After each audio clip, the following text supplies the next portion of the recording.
Islamic Brotherhood Television.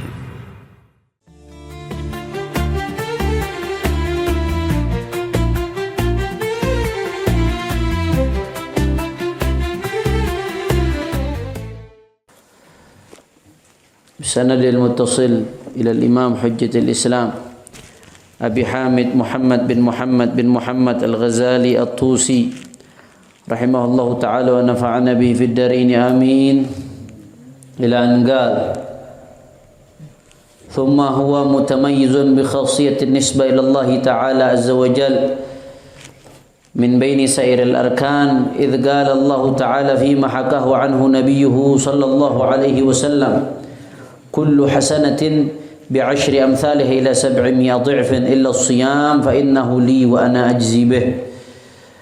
وقد قال تعالى إنما يوفى الصابرون أجرهم بغير حساب والصوم نصف الصبر. وقد جاوز ثوابه قانون التقدير والحساب.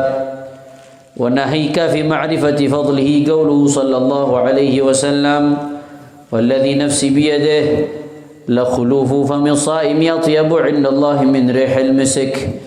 يقول الله عز وجل إنما يذر شهوته وطعامه وشرابه من أجلي فالصوم لي وأنا أجزي به. وقال صلى الله عليه وسلم للجنة باب يقال له الريان لا يدخله إلا الصائمون. نعم وهو موعود بلقاء الله تعالى في جزاء صومه. قال صلى الله عليه وسلم لصائم فرحتان فرحة عند فطره وفرحة عند لقاء ربه. وقال صلى الله عليه وسلم لكل شيء باب وباب العبادة الصوم.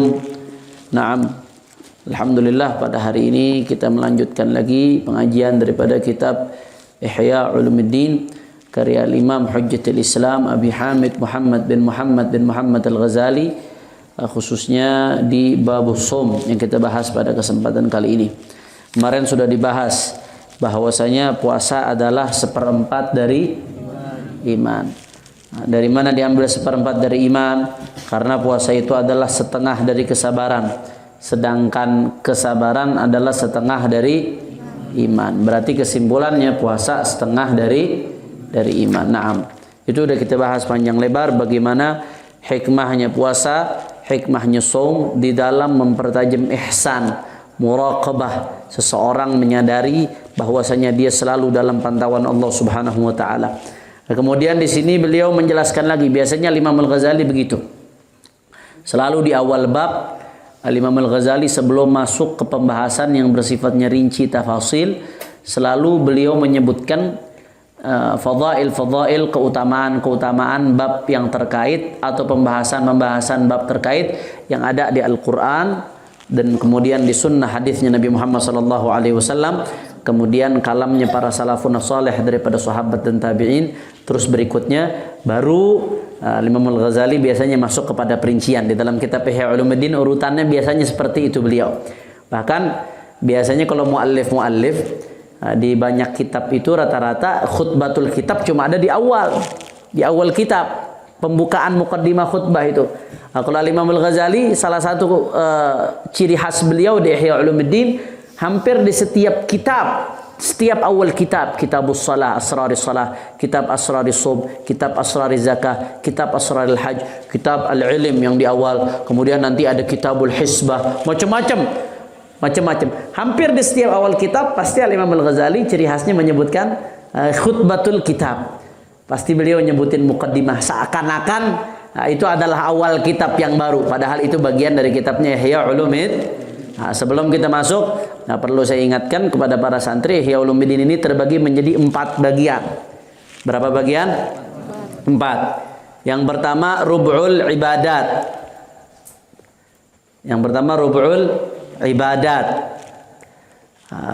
Seperempat kitab. Nah, kalau Ihya yang 4 jilid biasanya jilid pertama, cetakan Darul Fikir itu biasanya 4 jilid Ihyanya.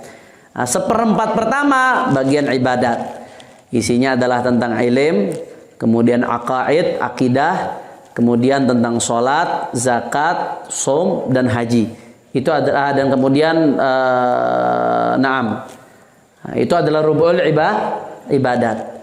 Nah, kemudian yang kedua rub'ul muamalat. Seperempat kedua ngebahas tentang muamalat.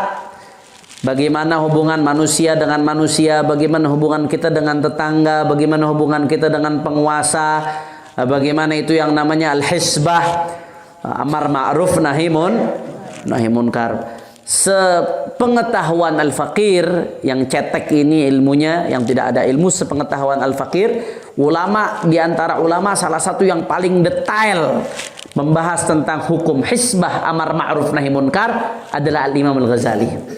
Dalam kitabnya Ihya Ulumuddin. Ihya ini bukan cuma tasawuf. Ihya ini bukan cuma adab. Di dalam Ihya ini ada akidah. Di dalam Ihya ini juga ada fiqh. Bahkan ulama-ulama fiqh di kitab-kitab fikih Syafi'iyah ketika bicara tentang amar ma'ruf nahi munkar kebanyakan nukil dari Ihya Ulumuddin.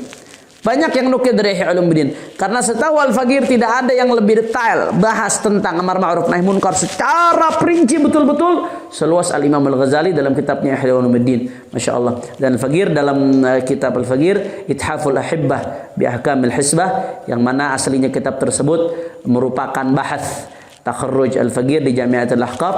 Nah, paling banyak nukil dari Ihya Ulumuddin.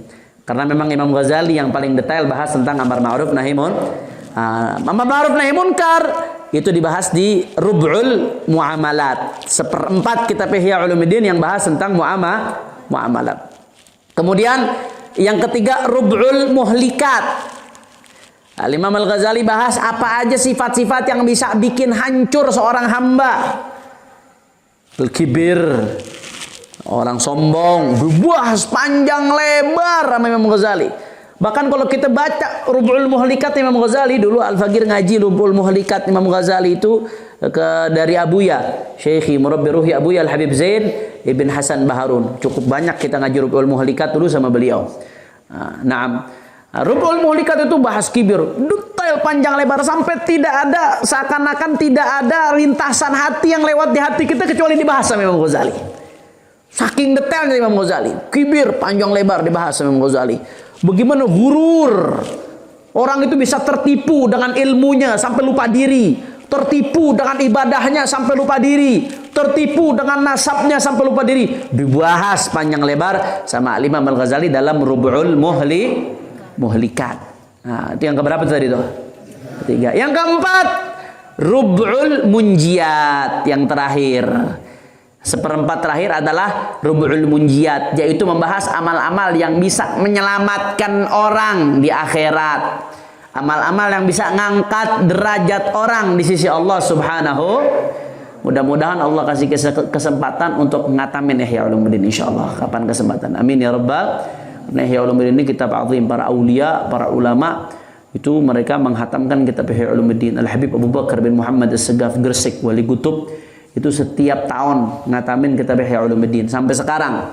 Nah, di tempat beliau walaupun beliau udah wafat puluhan tahun lalu tapi sampai sekarang tetap setiap tahun ada hataman kitab Ihya di Gresik.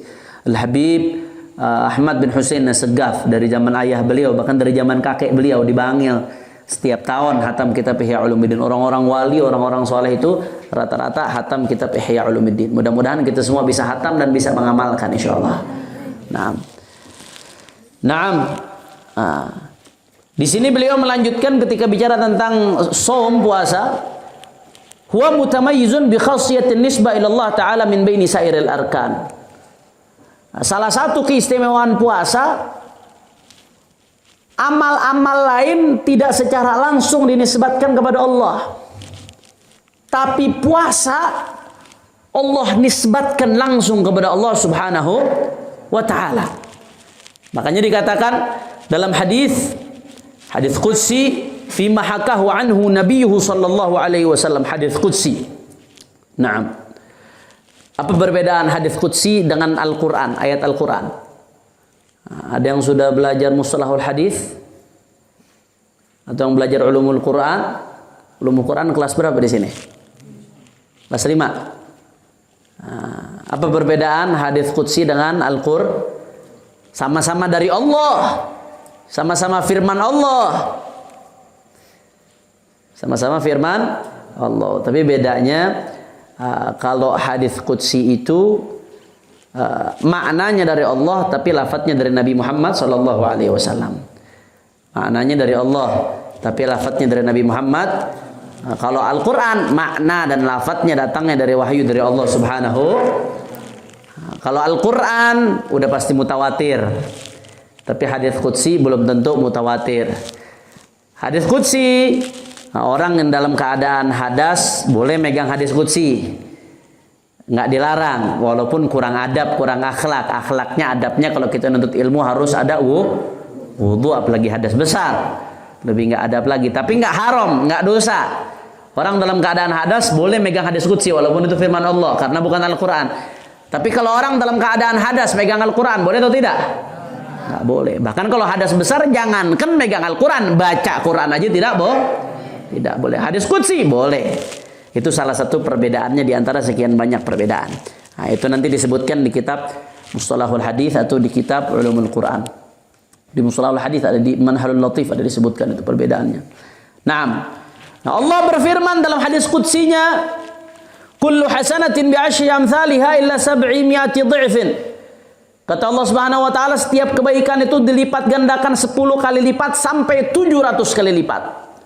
Setiap kebaikan itu dilipat gandakan 10 kali lipat sampai 700 kali lipat. Kata Allah, illa siyam, kecuali saum, puasa. Puasa bagaimana? Fa innahu li, puasa itu untukku, dinisbatkan kepada Allah tadi. Ini keistimewaan puasa. Amal-amal lain Allah nggak bilang fa innahu li. Tapi puasa Allah mengatakan fa innahu li. Sesungguhnya puasa itu untukku. Wa ana ajzi bih, dan aku akan membalas puasa itu. Maksudnya apa, Beb? Ini ada beberapa hal yang perlu dijelaskan di sini. Ada pertanyaan. Di situ Allah menisbatkan puasa untukku. Lah, emangnya ibadah lain bukan untuk Allah, Beb? Kan ibadah lain untuk Allah juga. Kita sholat untuk siapa? Untuk Allah. Kita puasa untuk siapa? Zakat untuk siapa? Bakti sama orang tua untuk siapa? Kok cuma puasa doang yang Allah bilang fa innahu li, untukku. Seakan-akan yang lain bukan untukku. Bagaimana penjelasannya? Nah, ini pentingnya kita baca syarah.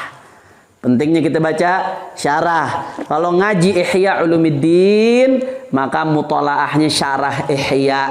Syarah Ihya itu ditulis oleh Al-Imam Al-Hafidh Al-Muhaddits Al-Musnid Al-Allamah Murtadha Az-Zabidi. Ulama besar namanya Syekh Murtadha Az-Zabidi punya kitab judulnya Ithafus Sadah Al-Muttaqin bi Syarah Ihya Ulumuddin. Nih catat nama syarah Ihya, Ithafus Sadah Al-Muttaqin, karya Syekh Murtadha Az-Zabidi. Ini kitab luar biasa. Bicara soal hadis di sini bisa dijadikan rujukan. Bicara soal lughah di sini banyak keterangan tentang lughah. Bicara soal tasawuf di sini banyak keterangan soal tasawuf. Luar biasa. Al-Allamah Al-Murtadha Az-Zabidi luar biasa. Hadis-hadis yang ada di Ihya Ulumuddin itu ditakhrij, diriwayatkan, disebutkan sumbernya oleh Al-Imam Al-Hafidh Al-Iraqi. Al-Hafidh Al-Iraqi nulis kitab judulnya Al-Mughni an Hamlil Asfar fil Asfar. Al-Mughni an Hamlil Asfar fil Asfar bitakhrij ma fil Ihya min al-akhbar. Itu mentakhrij, menyebutkan sumber-sumber hadis yang ada di Ihya Ulumuddin. Tapi ada hadis-hadis yang belum ditakhrij sama Al-Hafidh Al-Iraqi. Nah, maka sisanya di mana? Nah, sisanya banyak yang ditakhrij oleh beliau, Al-Allamah Al-Murtadha Az-Zabidi. Jadi hadis-hadis Ihya yang Al-Iraqi mengatakan la aslalahu, aku belum dapat sumbernya, kata Iraqi. Lam ajid lahu aslan, aku belum dapat sumbernya hadis ini di mana. Imam Ghazali kan nyebutin hadis. Imam Iraqi itu nyebutin, oh hadisnya Imam Ghazali ini sumbernya di Bukhari, oh sumbernya di Muslim, oh sumbernya di Tirmidzi, oh sumbernya di Musnad Ahmad, oh sumbernya di Syu'abul Imannya Imam Al-Baihaqi. Terus begitu. Nah, kadang-kadang ada hadis-hadis yang Al-Imam Al-Iraqi menulis lam ajid lahu aslan, aku belum ketemu sumbernya itu di mana. Nah, hadis-hadis yang nggak ketemu sumbernya banyak yang disebutkan sumbernya oleh Al-Imam Al-Hafidh Al-Musnid Al-Allamah Murtadha Az-Zabidi dalam kitabnya Ithaf Sadah Al-Muttaqin, termasuk keterangan makna-makna daripada yang ada di Ihya ini banyak dijelaskan di sini. Nah, beliau di sini menjelaskan kenapa qafainnahu li. Kenapa di hadis Rasulullah SAW mengatakan sesungguhnya puasa ini untukku, padahal ibadah-ibadah lain juga untuk Allah Subhanahu Nah, di sini dijelaskan wa minha, ada beberapa penjelasan. Saya baca salah satu aja yang paling jelas. Qila sababu idhafatihi ilaihi ta'ala annahu lam yu'bad bihi ahadun siwah. Falam tu'azzim al-kuffar fi 'asrin min al-'asar ma'budan lahum bis-siyam. Wa in kanu yu'azzimunahu bi suratis shalah was-sujud was-sadaqah wadh-dzikr wa ghairi dzalik, hakahu an-Nawawi fi Syarhil Muslim. Kenapa kok dikatakan salah satu alasannya as-saumuli, puasa itu untukku? Karena dari zaman dulu kan orang nih banyak nyembah macam-macam. Banyak nyembah macam-macam, ada yang nyembah pohon, ada yang nyembah matahari, manusia, ada yang nyembah batu. Nah, mereka tuh nyembah Tuhan macam-macam itu dengan caranya mereka. Ada yang dengan cara ruku, ada yang mereka dengan cara sujud ke Tuhannya. Ada yang dengan cara sedekah, sesajen untuk Tuhannya. Ada yang dengan cara zikir kepada Tuhannya, itu macam-macam. Tapi nggak ada satupun yang menyembah Tuhan-Tuhan batil ini dengan siam. Tidak ada satupun yang menyembah Tuhan-Tuhan yang batil itu, Tuhan-Tuhan yang tidak benar yang selain Allah Subhanahu Wa Taala. Nggak ada satupun di antara mereka yang menyembahnya dengan cara siam, dengan cara puasa. Nggak ada. Yang disembah, yang diibadahi dengan cara puasa cuma Allah Subhanahu. Makanya dikatakan fa innahu li. Puasa itu untukku. Kenapa? Karena memang betul-betul khalis. Agama-agama lain atau penyembah menyembah Tuhan lain yang ya'buduhum bighairi haqq. Enggak ada satupun di antara mereka yang nyembahnya dengan cara puasa ibadahnya. Tapi nyembahnya dengan cara-cara lain ada. Cuma puasa yang enggak digunakan kecuali untuk menyembah Allah Subhanahu wa taala. Kira-kira jelas atau tidak? Makanya dikatakan fa innahu li. Nah, wa ana ajzibihi, dan aku yang membalas langsung. Loh, bukannya ibadah-ibadah lain balasannya dari Allah? Kita kalau sholat pahalanya dari siapa? Allah. Kita sedekah pahalanya dari siapa? Jihad pahalanya dari siapa? Allah. Kok Allah mengatakan fa ana ajzibihi, aku yang balas puasa? Seakan-akan yang lain balasannya bukan dari Allah Subhanahu wa taala. Nah, di sini dijelaskan lagi oleh Al-Imam Al-Ghazali. Waqad qala Allah Ta'ala innama yuwaffas sabiruna ajrahum bighairi hisab was-shaum nisfu sabr faqad jawaza thawabuhu qanun at-takdir wal hisab. Maksudnya di sini Allah Subhanahu wa taala yang balas, maksudnya apa? Kalau amal-amal yang lain kadang-kadang Allah, walaupun Allah maha mampu, Allah maha kuasa untuk membalas hambanya dengan balasan yang tak terhingga. Tapi amal-amal lain kadang-kadang Allah kasih unjuk pahalanya. Allah kasih tahu, ente kalau amal ini pahalanya sekian kali lipat. Ente amal ini pahalanya sekian kali lipat. Tadi antara 10 kali lipat dengan 700 kali lipat. Nah, ada takarannya kadang-kadang Allah kasih tahu tuh. Amalan ini pahalanya sekian, amalan ini pahalanya sekian, amalan ini pahalanya begini. Tapi khusus puasa fa ana ajibihi, aku yang akan balas. Maksudnya apa? Enggak ketaker tuh pahalanya. Allah enggak ngasih tahu kita berapa pahalanya, enggak ketaker. Bi ghairi hisab, inna yuwaffas sabiruna ajrahum bi ghairi hisab. Orang-orang sabar Allah kasih pahala tanpa hisab. Tanpa ada batas pahalanya, enggak ketaker. Kalau ibadah-ibadah lain udah dikasih tahu sama Allah, ini pahalanya sekian, ini pahalanya sekian, ini pahalanya sekian, ini pahalanya sekian. Walaupun Allah maha mampu untuk memberikan pahala yang lebih tinggi dari itu, dan Allah berhak untuk itu, akan tetapi khusus puasa yang Allah tunjukkan kepada kita adalah pahala yang enggak terhingga, bebas, terserah Allah mau ngasih pahala berapa. Makanya di dalam Ithaf Sadam Muttaqin dikatakan at-tad'if fi jazaihi ghair muqaddar biqanun. Fama'na li ay anal mufrad bi'ilmi miqdari thawabihi wa tad'if hasanatihi. Ana ana ajzi bihi ay ana mufrad bi'ilmi miqdari thawabihi wa tad'ifi hasanatihi. Kama qala wa ana ajzi bihi wa ghairihi min al-hasanat atla'tu ala maqadiri ujuriha.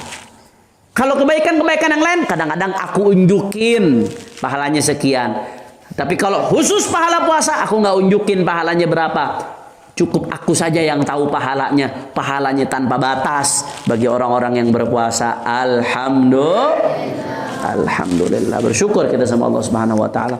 Makanya di pondok wajibkan puasa Senin Kemis. Ini pahala puasa begini bukan puasa Ramadan doang, puasa. Puasa doang. As-shaumuli. As-shaumuli ini bukan Ramadan doang. As-shaumuli tapi semuanya. As-shaumuli. Segala jenis puasa, biar ada puasa.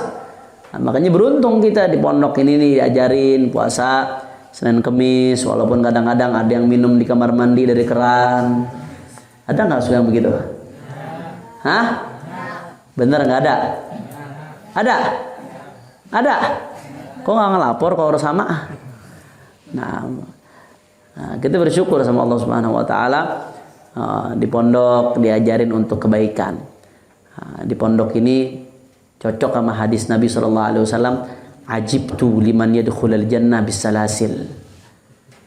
Kata Nabi, aku heran. Ajibtu liman yadkhulul jannah bisalasil.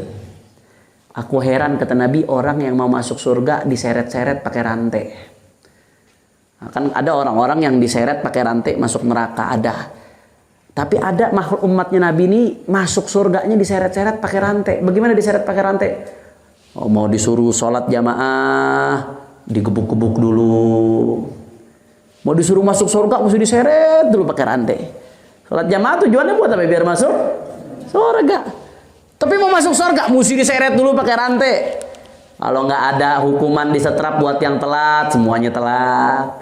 Berarti itu masuk surga diseret pakai rantai. Kata Nabi, ajibtu liman yadkhulul jannah bisalasil. Aku heran, kata Nabi, ada umatku yang mau masuk surganya itu diseret-seret dulu pakai rantai. Diseret-seret pakai rantai. Disuruh berhenti minum minuman keras, mesti dihancurin dulu baru mau berhenti.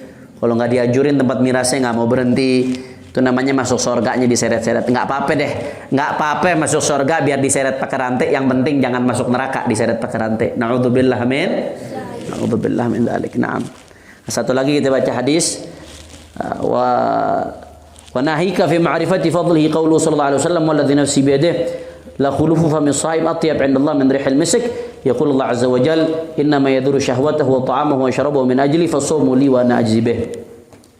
Di sini kata Nabi sallallahu alaihi wasallam, dan salah satu keutamaannya puasa, walladzi nafsi biyadihi la khulufu fami shaim atyab 'inda Allah min rihil misk. Ini ada yang baca la khulufu, ada yang baca la khulufu. Tapi yang ashah menurut ahli lughah dan periwayatan yang disahihkan oleh Imam Nawawi adalah la khulufu pakai dhammah, la khulufu famis shaim atyab indallah min rihil misk. Kata Nabi, walladzi nafsi biyadihi, aku bersumpah demi zat yang jiwaku ada di genggamannya. Apa? La khulufu famis shaim, sungguh, lam li taukid, sungguh, khulufu famis shaim, bau mulut yang ada pada orang berpuasa atyab indallah, lebih harum bagi Allah Subhanahu wa taala min rihil misik, dari rihil misik, dari bau misik. Misik itu jenis wangian yang sangat harum. Nah, hadis ini khuluf, masalah khuluf. Apa sih khuluf? Khuluf itu adalah bau yang ditimbulkan karena orang nggak makan minum disebabkan karena puasa, itu disebut khuluf. Bukan yang disebabkan karena tidur. Bukan yang disebabkan karena kalau bangun tidur bau nggak mulutnya? Waduh, kadang-kadang orang pingsan nyium mulutnya sendiri. Bangun tidur bau mulutnya, itu nggak dinamakan khuluf famis shaim. Khuluf famis shaim di sini yang atyab indallah min rihil misik. Saya sering mendengar penjelasan dari Syekhuna Al-Allamah Sultanul Ilm Al-Habib Salim bin Abdullah bin Umar Syatiri. Beliau sering menjelaskan khuluf famis shaim di sini bau yang benar-benar muncul karena sebab nggak makan, karena puasa nggak makan minum. Orang kalau lama nggak makan minum mulutnya bau apa kagak? Bau biasanya. Seharian nggak makan minum tuh mulutnya agak bau, nggak enak. Nah, khuluf famis shaim ini mulut bau mulut yang ada ini lebih baik daripada rihil misik. Nah, makanya kalau yang disebabkan karena tidur itu nggak masuk fadilah keutamaan ini. Misalkan puasa habis sahur tidur, bangun-bangun udah zuhur, bangun mulutnya bau. Begitu mulutnya bau, temannya bilang mulut lu bau banget. Ini lah khulufu famis shaim nih. Ente bukan gara-gara shaim, gara-gara tidur. Lain.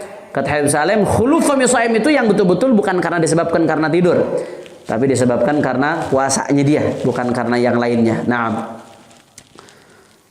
Nah, atyab indallah min rihil misik, ini lebih baik di sisi Allah daripada rihil misik. Timbul tanda tanya, Beb, Allah ini kan laisa kamitslihi syai'un. Allah itu tidak bisa disamakan dengan makhluk. Yang demen bau wangi itu makhluk, Beb. Yang nggak suka bau busuk itu makhluk. Nah, sifat Allah itu nggak bisa disamakan dengan makhluk dari segi ini. Dikatakan Allah suka wangi ini, la. Laisa kamitslihi syai'. Allah nggak sama dengan apapun.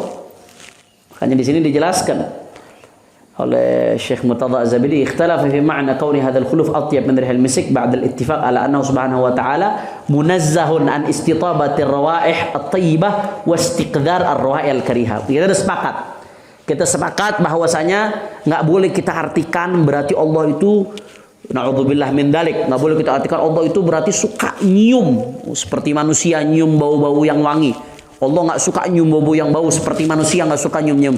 La, nggak boleh diartikan seperti itu. Allah itu laisa kamitslihi syai'un. Terus maknanya di sini lebih harum bagi Allah ketimbang bau misik. Maknanya apa, Beb? Nah, ulama ini ada banyak menafsirkan makna hadis ini. Syekh Murtada Az-Zabidi menyebutkan ada 7, ada 6. Mohon maaf, ada 6 makna. Anda nggak mau nyebutin semua, kepanjangan. Kalau 6 maknanya Anda sebutin. Anda sebutin yang simple aja. Nah, salah satunya makna yang disebutkan oleh ulama bahwasanya maksudnya itu bau mulut lebih baik di sisi Allah ketimbang bau misik. Maksudnya orang yang mulutnya bau karena puasa itu dia dapat pahala yang mana pahalanya itu lebih afdal daripada misik. Pahalanya lebih afdal dari misik. Jadi bukan dia dapat bukan Allah itu lebih senang bau-bau yang bukan, nggak boleh. Allah itu beda dengan makhluk. Maksudnya hadis ini salah satu penafsiran ulama, bau mulut orang yang mulutnya bau karena puasa, disebabkan puasa, itu pahala yang dia dapat atyab min rihil misik. Pahala yang dia dapat itu lebih afdal daripada bau Paham toh? Nah, itu maksudnya atyab indallah min rihil misik. Ada lagi yang menafsirkan ulama, maksudnya bukan demikian katanya. Maksudnya itu kan kita pakai wangi-wangian hukumnya sunnah atau tidak? Sunnah. Mau Jumatan pakai pakaian sunnah, mau hadir majelis pakai wangi-wangian hukumnya sunnah. Sunnah dapat pahala nggak? Dapat pahala. Nah, sebagian ulama mengatakan maksudnya bau mulut shaim itu lebih afdal dari rihil misik. Pahala yang dia dapatkan karena bau mulutnya itu lebih gede dari pahala yang dia dapatkan karena pakai misik dalam majelis. Lebih gede yang dia dapatkan karena pakai misik ketika mau Jumatan misalkan. Lebih gede dari yang dia dapatkan ketika dia pakai misik, pakai wangian dalam momen-momen yang disunahkan untuk pakai wangian. Itu maksud yang kedua. Jadi tadi kalau yang pertama pahalanya itu lebih afdal daripada rihil misik. Kalau yang kedua enggak, pahalanya lebih afdal dari pakai misik. Paham dong? Nah, ada lagi penafsiran ulama yang ketiga apa? Qala sahibul mufhim. Kalau nggak salah mufhim ini Imam Al-Qurtubi, kalau tidak salah nanti dicek lagi. Nah, Imam Nawawi mengatakan makna yang tadi yang asah itu yang terakhir. Pahala baunya lebih afdal, lebih besar dari pahala orang pakai misik. Itu makna yang paling asah menurut Al-Imam Nawawi. Qala An-Nawawi wa huwal asah. Itu makna yang paling asah. Ada lagi yang mengatakan kalau sahibul mufhim yahtamil an yakuna dzalik fi haqqil malaikah yastatibuna rihal khuluf aktsar mimma yastatibuna rihil misik. Bisa juga maksudnya hadis itu apa? Malaikat lebih senang bau mulutnya orang puasa daripada bau Malaikat tuh senang wangi-wangian. Makanya kita pakai pasang bukhur, tujuannya supaya malaikat rahmat datang. Malaikat itu senang sama wangi-wangian. Malaikat makhluk, nggak ada masalah. Nah, tapi kata sahibul mufhim, malaikat itu lebih senang bau mulutnya orang puasa walaupun bau asem. Itu lebih disenengin malaikat ketimbang bau Kira-kira paham atau tidak? Nah, jadi jangan salah paham. Jangan ini hadis diartikan berarti Allah demen bau-bau wangi. Sebagaimana manusia demen nyium bau wangi. Nggak boleh. Laisa kamitslihi syai'un. Allah itu nggak bisa diserupai dengan makhluk. Tapi maksudnya hadis ini sebagaimana tadi yang kita jelaskan, ada beberapa penjelasan dari para ulama. Nah, kira-kira jelas atau tidak? Insya Allah. Wallahu a'lamu. Nah, bisa kita lanjutkan. Baik, kita baca qasidah dulu.